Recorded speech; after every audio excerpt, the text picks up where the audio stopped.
glasses because of the reflection.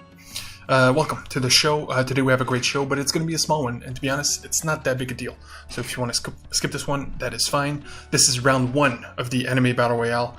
I watched all 6 episodes of one of each, including Haikyu, Dr. Stone, Wonder Egg Priority, Attack on Titan, Promised Neverland, and of course Fire Force. One of these got eliminated. Attack on Titan is excluded because, of course, I'm going to watch it. Season 4 is the grand finale of probably the best anime of all time. That will be confirmed, but chances are it will be. So let's go quick. I'll tell you who got eliminated in the end. And that's pretty much it for this show. Nothing too crazy. But at the end, I will showcase, of course, an incredible scene of the anime I do remove. So stick around for that. But this is going to be quick. Haikyu, it's a volleyball anime. I mean, it is straight up a volleyball anime. It's been going for 4 seasons. As you can see, I'm at episode 5, which was the end of the first arc, if you will, the introduction of the story. I give it a solid 8. It survives because of its comedy. Has a surprisingly great comedy. So for that, it survives. But as you can see, 4 seasons, and I'll skip to season 3 here. The scores always stay extremely high. Like, it's incredible. Apparently, this is one of the best sports anime ever, if not just top tier anime, period, right? So yeah, it sticks around for the comedy. If not for the comedy, it might not have survived. We're going to Dr. Stone. Actually, we'll do Wonder Egg Priority here, because I got a clip. Wonder Egg Priority is extremely weird. It's the new hotness. It's one of the main reasons I started this in the first place. Here, look at this. The insanity. Okay, it's 2 teenage girls running away from, like, thousands of, like, bloodthirsty killer dolls. Like, come on. The less said, the better, because to be honest, I don't understand much myself. The teenage girl gets an egg, breaks the egg. Out of the egg comes out a teenage girl who has problems, issues, that reflects on her issues. She tries to fix them. End of episode. Like, that's pretty much the first episode. Not much more can be said, but I'm guessing, like, every episode has a different egg with a different girl with a different problem. Teenage girl problem. So we'll see. But again, it's the new hotness. Everybody's flipping out about it. Everybody loves it. That's Wonder Egg. It survives. Next is, let's do Dr. Stone. Dr. Stone has a crazy premise. One of the best premises I have seen in a long time. And it's cool because I have no idea where it will go. Crap, I was supposed to get... Oh, wait. Got it. Got it, baby. Okay, so it's 2 high school boys who, out of nowhere, the entire Earth gets turned into stone. Every single human being on Earth turns into stone. The only reason these 2 people survive, and stick around till they break out of the stone, 3,700 years later. This is like post-apocalyptic world. Every building is overcome by grass. They come out, and one is smart, one is brawn, one is brain. Straight up. One is a genius high school student who is the aforementioned Dr. Stone, and the other one is a brawny, stupid, but has a crush on a girl, and that is the only reason he survives, is he has such a powerful crush on this girl that he refuses to die for her, to tell her that he has a crush on her. It's sweet stuff. So it's pretty much like Goku if you take away his powers and just keep the stupidity and strength, and you have Dr. Stone, who's like a Sheldon, like from Big Bang Theory. Genius level stuff. And because this is the first episode and it's only the beginning, it's only those 2. That's it. And there's a funny line right here. We're going to become the Adam and Eve of this stone world. And again, that striking design of Dr. Stone. Fantastic. The second best episode of all the ones I watch. Give it a solid 9. It survives, of course. Dr. Stone. Attack on Titan, I'll talk about it real quick. That was clearly the best episode by far. I can't spoil anything because it is season 4, so whatever I say will be a spoiler, so I won't say much. The one thing I will say, though, is that from the entirety of the series, especially the beginning, it's all about, overcoming extraordinary odds. So it's humans versus titans. So humans has built these grappling hook weapons and swords that can cut their skin, so they fly around all over the place. It's what brings the cool action. But the thing is, that's all they had, is grappling hooks and swords. So what if, this is the only thing I'll say, what if you had all the resources and money and power to create weapons to fight titans? What would you have? That is what season 4 answers. Also, episode 1 is extremely confusing to the point where you don't understand much. It pretty much shows the other side of the conflict. Like, none of the characters we know and love are in here. It's about the other side, which is very interesting. So I'm very excited to see where it goes, and I also know that the scores are extremely high, so chances are it won't be a letdown, and it will be the best anime of all time. So I cannot wait for have that confirmed. But of course it survives, but that one's automatic. Promised Neverland, okay, season 2. People are divisive on it, very divisive. Again, I can't spoil so much so that this is all I can show you. This is the only image I can show you because that's all I can show you. The first season is so strong and so powerful in its plot and its,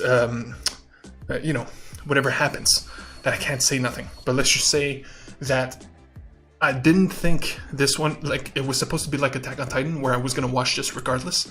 But at this point in time, this one is in the Battle Royale as well. So it needs to stay good for me to save it. And luckily, it did, but just enough this week to survive. Which means the one that gets cut is sadly Fire Force, okay? And again, these are S-tier anime. Okay, there's hundreds of great anime, but there is tens, dozens of S-tier anime. Okay, that's the difference. I do not have time to watch great TV. I only have time to watch the best of the best, especially because I watch in every single genre. I watch dramas, superhero shows, comedy, sitcoms, anime, normal Western animation, which means that I have to make hard cuts, okay? And Fire Force is one of those hard cuts, because season 2 just finished, recently, last year, but the scores are insane. Like, it's always in the high 8s, and it goes into the 9s, right? Oftentimes, meaning I will watch this at some point, but unfortunately it compares a lot to My Hero, and in that regard, it does not survive. Also, there's comedy in the episode I watched, which was episode 7, which was the beginning of the second arc. Okay, and let's just say the premise was kind of cool, where they infiltrate it's all about firemen, right? So imagine you take the fireman concept to the extreme, and every precinct has a number, and number 1, the best precinct on the planet. That's the start of the second arc. They infiltrate that precinct through the pretense of training to investigate them. Okay. So it's like a weird investigation storyline of like the higher ups, and if they're corrupted or not. I don't know. It's not hooking me. Not only that, but it had weaker comedy than Haikyu, even though it tried a lot. So weak comedy, and worst of all, and this is a big sin, big sin, is the sexualization of its female characters. Downright deplorable in this episode. I could not believe what they did. And what they did is they had a shower scene where all 3 main female leads were in there, naked, of course.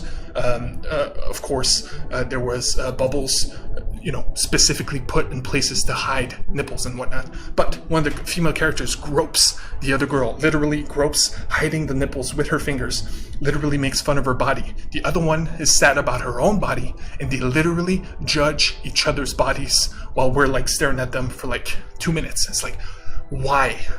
And it's episode 7, season 1. At least have the decency to wait a bit before you sexualize your characters in such a deplorable way. I've never seen it so gratuitous before. It is, and it's upsetting because it's in every anime. And you see me upset and you're like, why? It's just tits, right? No, this is what holds anime back. It really holds anime back. If I had a girlfriend right now and I was doing this with her, I would be ashamed of watching that scene with her. Anyway, and I can't even show it to you because it's that bad. But that does not mean it's a bad anime. That does not mean I will never watch it. It just means for now it is eliminated. And that's how it goes. And when I eliminate an anime, I will, because this is all month, baby, I will showcase why an amazing scene or why it's great, right? So this is the first episode. This is how it starts. And I told you before that in this world, you spontaneously combust. That's one of the methods of death, where out of nowhere, for no reason, you or anybody around you can out of nowhere explode into a burst of flames, okay? And that's why the fire powers, and see right here, it's gonna happen. Boom, burst into flames, that's it. He burns everyone around him, everybody dies, The person that spontaneously combusts becomes like some sort of demon that the fire force, every single precinct, has to defeat, right? So they show up. What's cool about this show is that it skips the bullshit. There is no school. My Hero Academia is academia because they're in school. So it's about them training and learning and etc. etc. Here, it's the opposite, where it's after school. Like, the series starts with him joining the precinct. Like, it's him out of school, pretty much, after training. So for that, it's very refreshing. So anyway, Fire Force takes care of it with a mix of tools and powers. He's like, okay, cool. But then, okay, wait, we're done? It's over and done with. And then this happens. He's like, oh shit. Boom, burst into action. This is our main character. That is one of the most beautifully animated sequences. So much so that I wish... Yes, this is the good song, actually. Let's pump it up. Okay, let's do it one more time. Because I gotta give it the respect. Because I will watch it. Because again, it's top tier, apparently. But for now, we say goodbye to Fire Force. It's hard. Attack on Titan takes one spot, like, automatically. So yeah, today, big day. I'm going to see 2 movies right now as I speak, like right after this. I'm going to go see Pieces of a Woman. Vanessa Kirby, been nominated for Best Actress. Very intense drama. Shia LaBeouf is the other actor. It's going to be intense. It's going to be heartbreaking, and I can't wait for it. I'm thinking top tier acting. And right after that is the Trial of the Chicago 7. It's on Netflix. I could have watched it any time, but it's playing in a theater near me. So I'm seeing both back to back. And both of these films are like Oscar nominated. Not Oscar nominated, but nominated for stuff, right? Oscar nominations are not yet. When they will be, you better believe we'll cover them. And by the time those happen, the goal is to have seen literally everything. I'm going to go see The Mauritanian this week, and I'm going to see another weird film from Africa this week. Point is, stuff coming. Of course, the Battle Royale continues. I have to finish this by the end of the month because Attack on Titan ends this month, and same thing with Promised